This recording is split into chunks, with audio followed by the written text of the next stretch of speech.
J'ai tué mon frère ce soir-là, non pas avec une arme, mais avec la vérité qu'il avait enterrée sous des couches de mensonges. Le sang n'a pas coulé, mais les murs de notre château familial, ce lieu où je devais prononcer mes vœux éternels, se sont fissurés sous le poids de sa trahison. Et pendant que les bulldozers attendaient dans l'ombre, j'ai réalisé que la démolition n'était que le début de ma revanche. Dans les vignobles enneigés de la Bourgogne, où le froid mord la peau comme un reproche, j'ai vu le géomètre s'approcher, son maître à la main, et stopper net la machine infernale de ma famille. « Arrêtez tout !» a-t-il crié, sa voix tranchant l'air comme un couperet de guillotine. Ce jour-là, le sol a tremblé, non pas sous les chenilles des engins, mais sous le secret que j'avais porté comme une croix. J'avais pris la faute pour lui, pour notre père, pour ce crime qui nous liait tous dans une toile d'araignée empoisonnée. Je m'appelle Élise Duval, et si vous aviez pu voir mon reflet dans les vitraux brisés du château de Beaumont ce matin-là, vous auriez compris que la beauté française n'est qu'un voile jeté sur la pourriture. J'avais 32 ans, une robe de mariée pliée dans une valise de soie, et un fiancé nommé Laurent qui croyait encore que l'amour pouvait racheter les péchés des ancêtres. Mais ma famille? Oh, ils avaient d'autres plans. Mon frère aîné, Victor, ce serpent aux yeux verts hérité de notre mère défunte, avait réservé le château, mon lieu de mariage, ce sanctuaire de pierre et de roses trémières, pour une démolition imminente. Pas un mot de protestation de sa part quand j'avais signé le contrat de location il y a 6 mois. « C'est parfait pour toi, Élise », m'avait-il susurré, son sourire aussi faux qu'un billet de loterie perdant. Tout a commencé par un appel anodin, ou du moins c'est ce que je me suis dit pour ne pas hurler dans le combiné. C'était un mardi de novembre, le vent hurlant à travers les chênes centenaires comme les âmes damnées de nos aïeux. « Élise, ma chérie », ronronnait la voix de ma tante Marguerite, cette veuve aux lèvres peintes en rouge sans qui gérait les affaires familiales depuis la mort de père en 2005. Nous avons une petite complication pour la cérémonie. Le château. Eh bien, il va être rasé. Progrès, tu sais, un promoteur veut y construire des résidences de luxe. J'ai ri, un rire qui sonnait comme un sanglot étouffé. Raise. Le château de Beaumont, bâti en 1682 par notre trisaïeul, le marquis Duval qui avait trempé dans les intrigues de la cour sous Louis XIV, le même où ma mère avait dansé son dernier valse avant de se jeter dans la Doue, les veines ouvertes par un rasoir qu'elle jurait maudit. J'ai raccroché et conduit comme une furie de Dijon jusqu'aux portes rouillées du domaine. La route serpentait entre les vignes nues, ces rangées de cèpes qui semblaient me juger de leurs rameaux tordus. Arrivé là, j'ai trouvé les engins, 3 monstres d'acier jaune, alignés comme des bourreaux attendant leur proie. Et Victor, mon cher frère, en costume 3 pièces impeccable, discutant avec l'entrepreneur, un homme trapu nommé Rossi avec une moustache qui puait le tabac froid. « Victor !» ai-je crié, ma voix se brisant sur le gravier. Il s'est retourné, lent, calculateur, comme un chat qui joue avec une souris agonisante. « Élise, qu'est-ce que tu fais ici? C'est une affaire de famille, pas une lune de miel. » Une affaire de famille. Ces mots m'ont transpercé comme une lame. Car oui, tout était une affaire de famille, de dettes, de secrets, de ce poids que j'avais porté seul depuis l'adolescence. À 16 ans, j'avais vu père rentrer du grenier, les mains tachées de boue et de quelque chose de plus sombre. « Ne dis rien, Élise », m'avait-il murmuré, ses yeux fous de peur et de vin. Le lendemain, la police avait fouillé la propriété pour un ouvrier disparu, un certain Marcel Lefebvre, jardinier itinérant qui avait menacé de révéler les magouilles de père avec des fonds européens détournés pour embellir le domaine. J'avais menti pour lui. Je l'ai vu partir, officier. Il a dit qu'il allait à Lyon. Père avait été blanchi, mais le doute avait pourri nos vies comme une moisissure sur le fromage de chèvre local. Victor savait tout. Il avait surpris la scène, caché derrière les tonneaux de la cave. Au lieu de me soutenir, il avait utilisé ce secret comme une arme. Garde le silence, petite sœur, ou je raconte à Laurent que tu as couvert un meurtre. Meurtre. Père jurait que c'était un accident, une chute dans le puits abandonné, un corps qu'il avait simplement recouvert de terre pour éviter le scandale. Mais Victor, ambitieux, avait transformé cela en levier.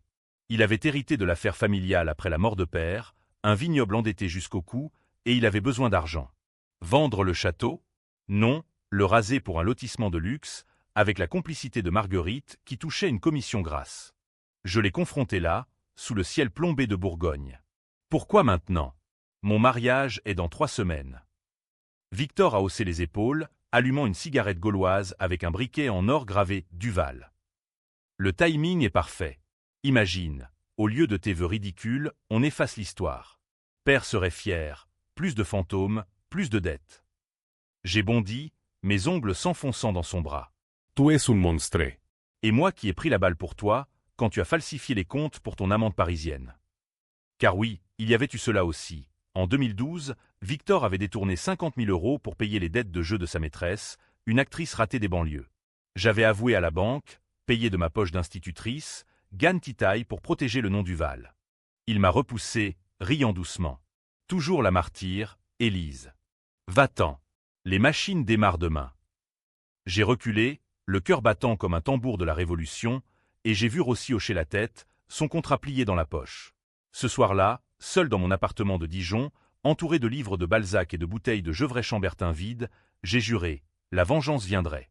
Pas avec du sang, pas encore, mais avec la pierre même qui nous liait. J'ai fouillé les archives familiales, ces cartons moisis dans le grenier que Victor croyait scellés. Là, entre les lettres jaunies de la mère, j'ai trouvé la preuve.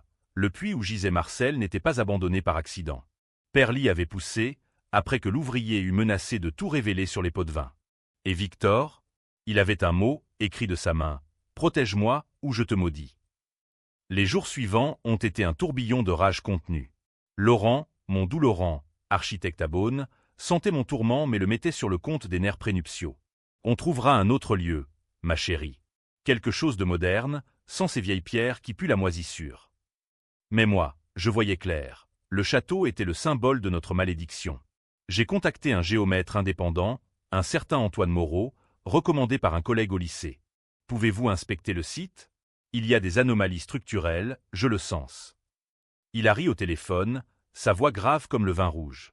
Madame Duval, les châteaux bourguignons sont solides comme la foi catholique. Mais pour 500 €, je viens. Antoine est arrivé un matin brumeux, son van cabossé garé près des vignes. Grand, les épaules larges sous un ciré kaki, barbe poivre et sel, il avait l'air d'un inspecteur des monuments historiques sorti d'un polar de Simenon. J'ai marché avec lui le long des remparts, pointant les fissures que je jurais nouvelles. Regardez ici, près du puits. Il s'est arrêté net, son maître laser clignotant. Ce puits. Il n'est pas sur les plans officiels. Mon cœur a sauté. Bien sûr qu'il n'y était pas. Père l'avait effacé des archives après l'accident. Antoine a gratté la terre, son visage se durcissant. Il y a des traces de comblement récents. Et ça.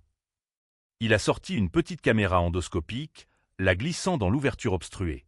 L'écran a révélé des os blanchis, un fragment de tissu bleu, la chemise de Marcel Lefebvre.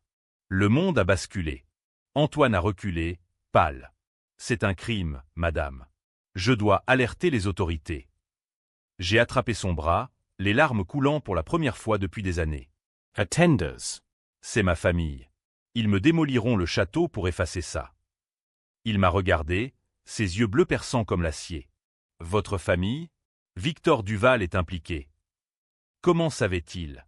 Un flash, Antoine n'était pas un géomètre lambda. Il était l'ancien associé de Marcel, un ami d'enfance qui avait toujours soupçonné le pire. J'ai attendu 20 ans pour ça, a-t-il murmuré. Et maintenant, on arrête tout. Ce fut le premier coup. Les bulldozers ont été stoppés in extremis, Rossi furieux, Victor hurlant au sabotage. Mais la graine de la revanche était plantée. J'ai commencé à tisser ma toile. Des enregistrements secrets de conversations familiales, des photos du puits, des lettres anonymes envoyées à la presse locale. Marguerite, sentant le vent tourner, a tenté de m'acheter. Un chèque de 20 000 € glissé sous ma porte. Pour le silence, nièce. Je l'ai déchiré devant elle, dans le salon aux tapisseries fanées. Le silence est ce qui nous a tués, tante. À ton tour de hurler. Victor, lui, contre-attaquait. Il a invité Laurent à dîner, ce traître, pour le monter contre moi. Élise est hystérique, mon vieux. Ces histoires de château, c'est du passé. Pense à ton avenir. Laurent est rentré tard, ivre de Bourgogne et de doute. Élise, et si on annulait? Ton frère dit que tu caches des choses. J.I. rit, amer. Des choses? Comme le fait que j'ai payé pour ses péchés. La nuit, seul, j'ai pleuré pour l'homme que j'aimais, mais la fureur l'emportait. La revanche n'attend pas l'amour. Bientôt, les rumeurs ont enflé comme une tempête sur la Côte d'Or. Le journal Le Bien Public titrait « Scandale au château de Beaumont, un squelette dans le puits familial ». Victor Agnier, accusant des « ennemis jaloux ». Mais moi, j'étais invisible, l'ombre qui tirait les ficelles. Antoine m'aidait, discret, ses visites nocturnes masquées par des prétextes d'inspection. Pourquoi moi? Lui ai-je demandé un soir, sous la lune pâle. Parce que la justice française est lente, Élise. Et parfois, il faut une main pour la pousser. Ses lèvres ont effleuré les miennes, un baiser volé qui goûtait la trahison et le pinot noir. La tensión montait. Mon mariage approchait, un simulacre dans une chapelle de Beaune, mais mon esprit était ailleurs. Victor préparait son contre-coup. Il avait engagé un avocat véreux pour me faire interner, prétextant une crise nerveuse. Ma pauvre sœur, hantée par les fantômes, murmurait-il à qui voulait l'entendre. J'ai vu les papiers, falsifiés avec ma signature. Encore une fois, Gann titaille pour ses mensonges. Mais cette fois, je n'avalerai pas.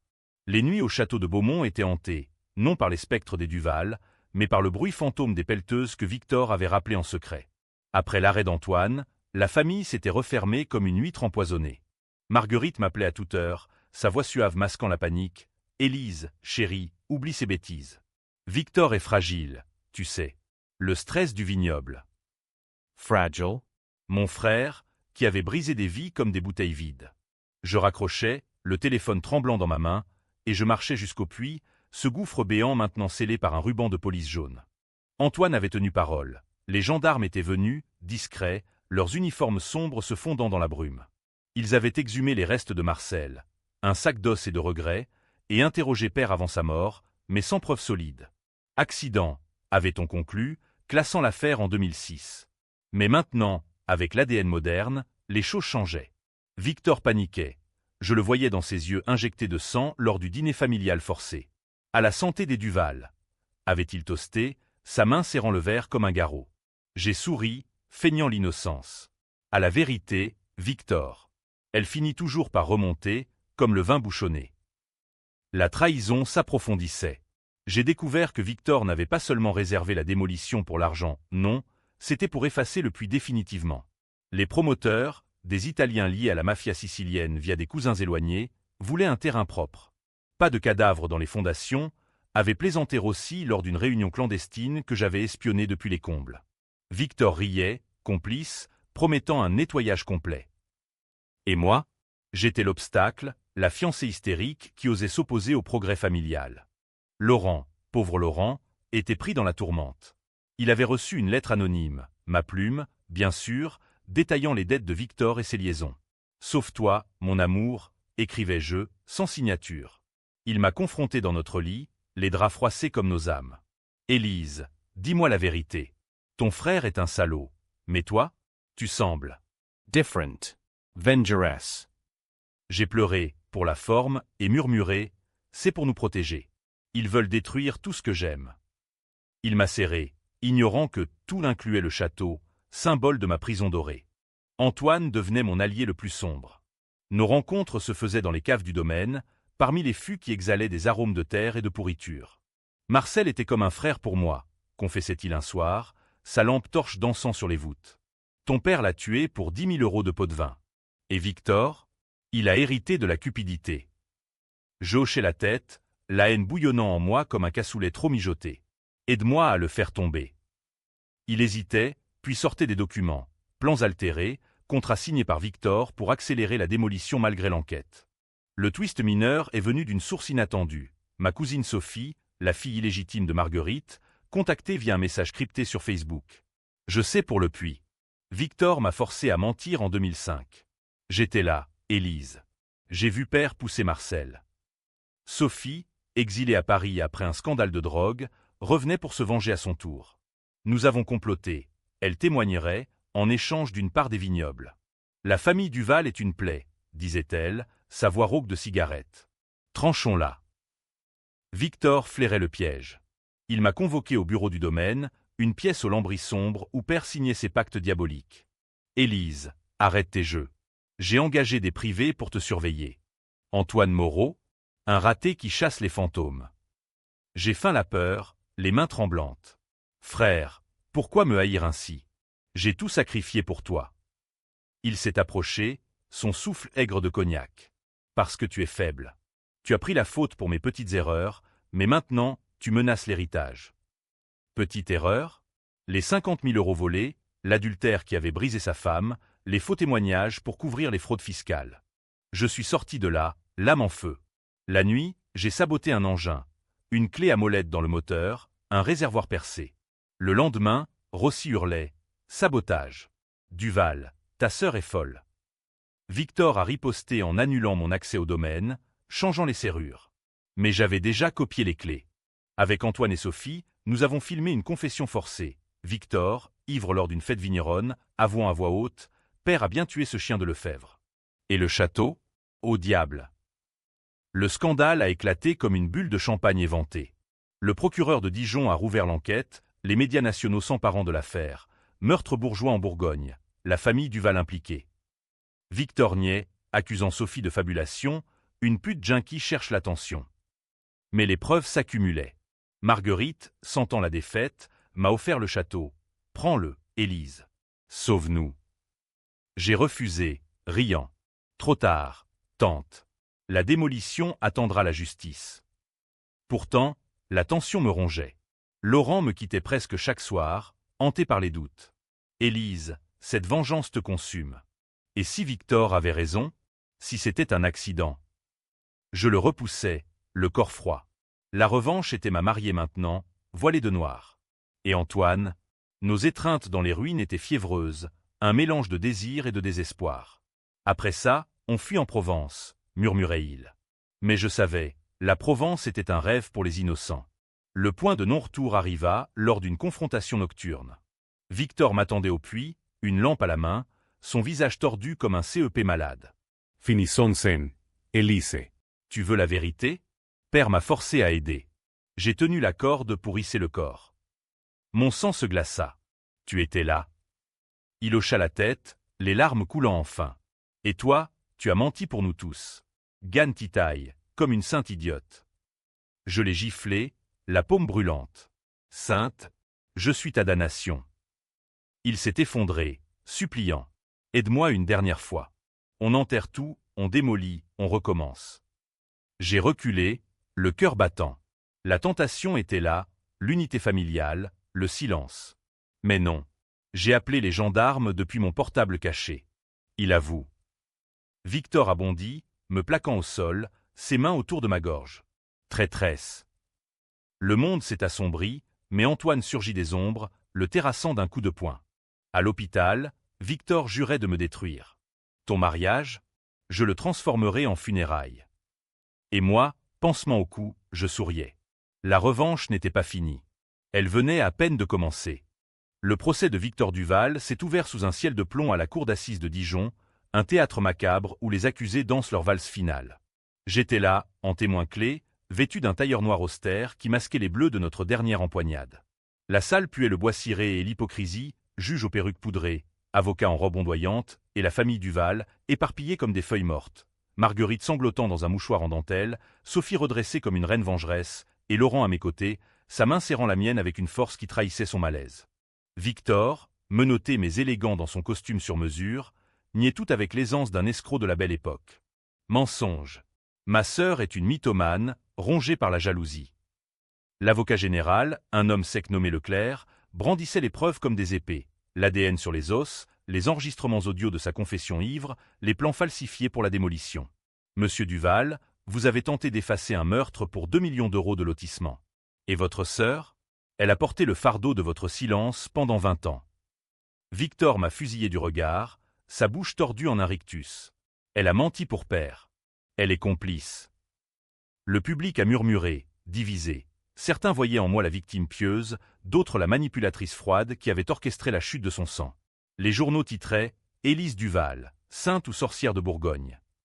Laurent, pressé par les flashs, doutait ouvertement. « Élise, as-tu poussé trop loin? Victor est ton frère. » Je l'ai repoussé dans les couloirs humides de la cour. Et Marcel? Et moi, qui ai perdu ma jeunesse en prison pour dette. Oui, en 2012, j'avais fait 3 mois de sursis et payé. Gan Titaï pour les fraudes de Victor. C'est de la famille, répondait-il toujours. Mais la famille, c'était une chaîne aux chevilles. Antoine témoignait le 3e jour, sa voix calme comme un lac gelé. Marcel Lefebvre était mon ami. Duval père l'a assassiné pour couvrir ses corruptions. Victor savait, et a planifié la démolition pour enterrer le corps définitivement. Les jurés hochaient la tête, mais Victor contre-attaquait avec un twist vicieux. Il produisait des lettres forgées, soi-disant de moi, confessant un amour incestueux pour père et un désir de vengeance irrationnelle. « Voyez, elle est folle !» hurlait-il. Le scandale enflamma la salle. Des femmes s'évanouissaient, des hommes crachaient des insultes. Moi, je restais de marbre, mais intérieurement, je bouillonnais. Comment osait-il salir notre mémoire commune? Sofie, la wildcard, a renversé la vapeur. Appelée à la barre, elle a décrit la nuit du meurtre en détail cru. J'avais 12 ans. Victor m'a fait taire avec des bonbons, mais j'ai vu père traîner le corps, Victor tenant la lanterne. Et Élise? Elle est arrivée après, couvrant pour nous tous. Le juge a suspendu la séance, Victor blême comme un camembert moisi. Ce soir-là, dans un café enfumé près de la cathédrale, Antoine m'a serré contre lui. Tu as gagné une bataille, Élise. Mais la guerre. Ses yeux brillaient d'un feu sombre. Victor prépare un plan B. Il a des amis au placé. Il avait raison. Le lendemain, une fuite. Des photos intimes de moi et Antoine, volées de son van, publiées dans un tabloïd de droite. La vengeresse et son amant, complot pour héritage. Laurent a explosé, me quittant sur le trottoir mouillé. Tu m'as menti sur tout. Ce géomètre. C'est plus qu'une alliance. J'ai hurlé dans la pluie, c'est la survie. Mais il partait, emportant mon cœur brisé comme un bagage abandonné. Seul, j'ai plongé plus profond dans la revanche. Avec Sophie, nous avons hacké les comptes de Victor, un adolescent geek de Dijon pour 200 €. Là, l'horreur, non seulement les fraudes, mais des transferts vers des comptes offshore pour une maîtresse enceinte, et des paiements à Rossi pour intimider les témoins. Pire, un mail à Marguerite. Si Élise parle, on la fait passer pour la coupable. Elle a vu le corps en premier. Mon sang s'est glacé. Il m'avait piégé depuis le début, prêt à me sacrifier comme une chèvre au sabbat. Le contre-coup vint lors d'une audience explosive. Victor, feignant l'effondrement, a confessé un suicide assisté de père. Il voulait en finir, Élise l'a aidé. Mensonge pur, mais suffisant pour semer le doute. Les jurés hésitaient, le public chiait en deux camps. Justice pour Marcel contre Sauvons-les Duval. Moi, j'ai monté la barre, voix ferme, mon frère est un serpent. Il m'a forcé à mentir, à payer, à souffrir. La démolition, c'était son autel sacrificiel pour nos péchés. J'ai sorti l'enregistrement final. Victor, suppliant au puits, avouant tout. Le verdict est tombé comme un coup près. Coupable d'obstruction de justice et complicité de meurtre, 10 ans ferme. Victor a hurlé « Élise, tu m'as tué !» en me maudissant depuis le box. Marguerite s'est évanouie, Sophie a souri, Antoine m'a embrassé en public. Victoire? Amère comme du verjus. Mais la tension ne s'apaisait pas dehors, des manifestants, vignerons locaux défendant l'honneur bourguignon, contre féministes criant « Solidarité avec Élise ». Laurent revenait, penaud, « Pardonne-moi.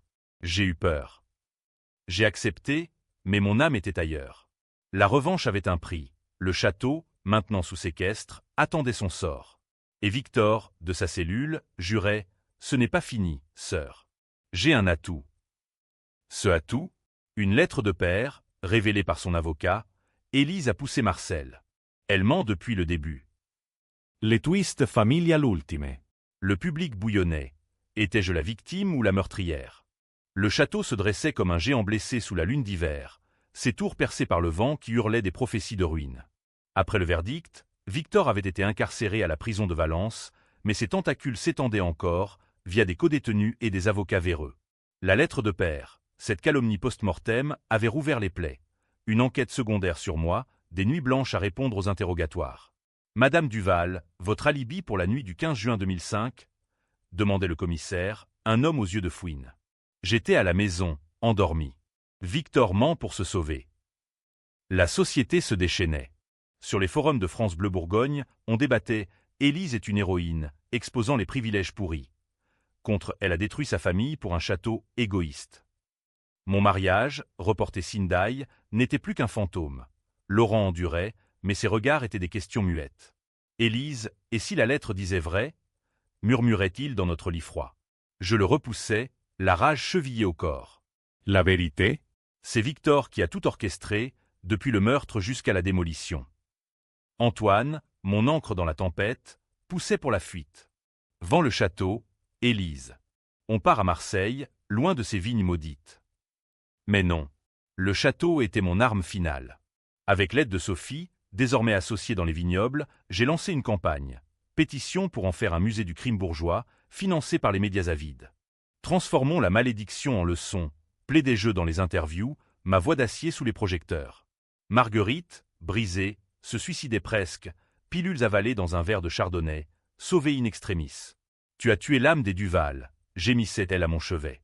Le chaos trao survint une nuit d'orage, quand Victor s'évada. Pas un film hollywoodien, une corruption simple, un gardien soudoyé, un van volé.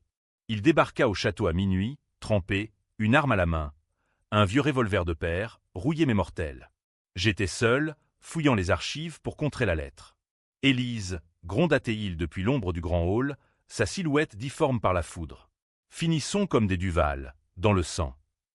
Je me figeai, le cœur tonnant. Frère, pose ça. La police arrive. Il rit, un son guttural comme un gargouillis de gorge tranchée. La police? J'ai des amis. Et toi? Tu as détruit tout, mon empire, ma liberté, mon enfant à naître avec Claire. Claire, l'actrice, enceinte de ses mensonges. Il avança, l'arme pointée. La démolition était pour nous racheter. Pour effacer père, toi, moi. Mais tu as tout sali. Je reculai vers le puits, maintenant béant sous les planches arrachées. J'ai payé pour tes péchés, Victor. Les dettes, les mensonges, le silence sur Marcel. Il bondit, me plaquant contre le bord. Silence, tu as crié au monde. Regarde ce que tu as fait, Marguerite folle, Sophie riche mais seule, Laurent qui te quitte demain. L'arme contre ma tempe, froide comme la trahison.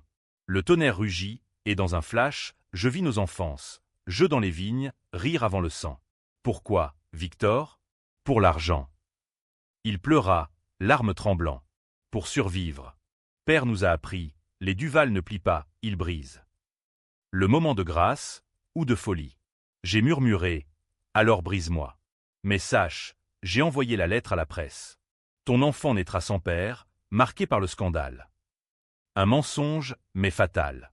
Son doigt se crispa, un coup parti, non en moi, mais dans l'air, ricochant sur la pierre. Il tituba, glissant vers le puits.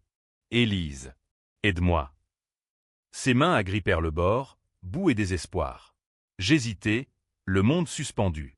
La revanche ou la rédemption? Le public, si on l'apprenait, se diviserait. Ai-je poussé? Sauvé? Antoine surgit alors, alerté par mon appel silencieux.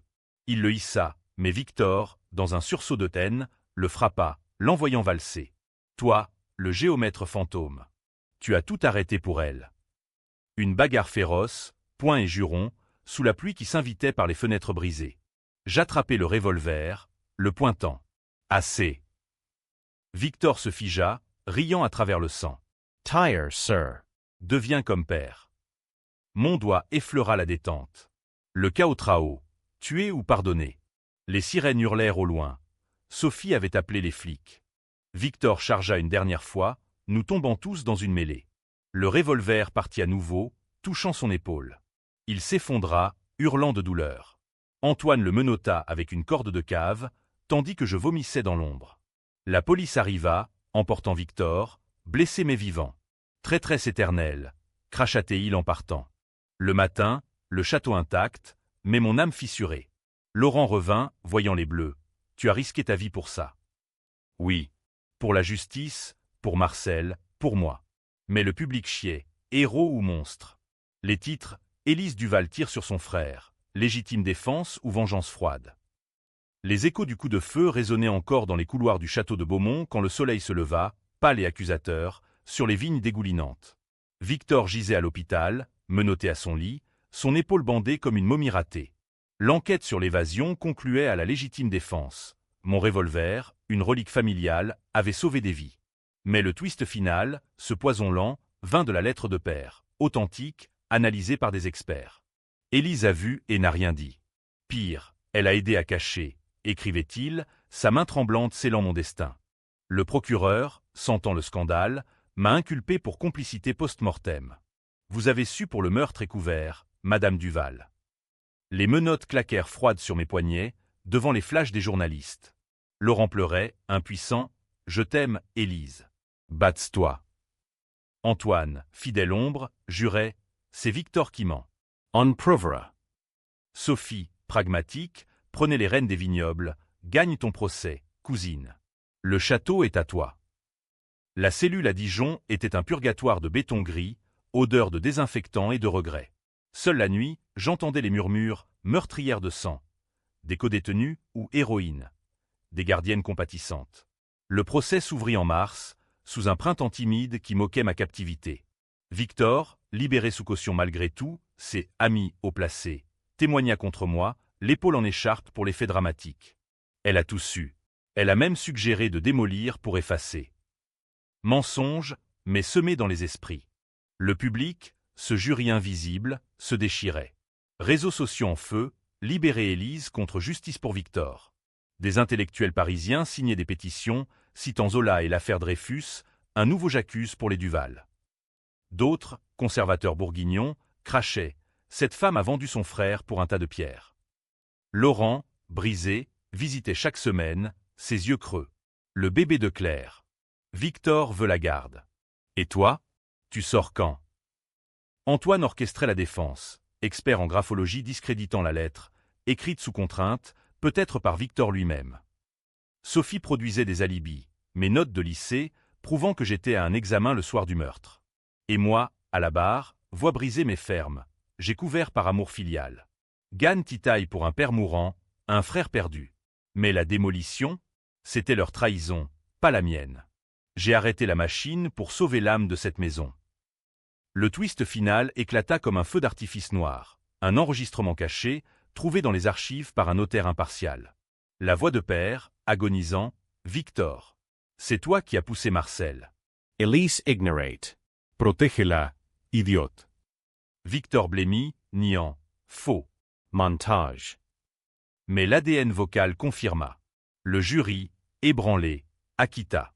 Je sortis libre, sous les acclamations et les huées, le château rendu à moi.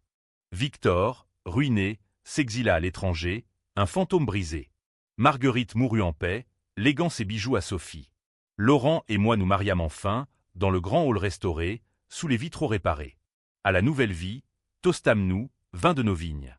Antoine, il partit, un baiser d'adieu. Tu n'as plus besoin de géomètre, Élise. Seulement de paix. Mais la paix? Et le soir. Le public débattait encore. Ai-je vraiment ignoré ou manipulé? Le château prospère comme musée, mais la nuit, je sens Marcel murmurer. La revanche a gagné, mais à quel prix? Une fin heureuse, Ténida de Bic-ACH, car en France, l'héritage est une malédiction éternelle. Et si Victor revenait? Le puits attend, silencieux.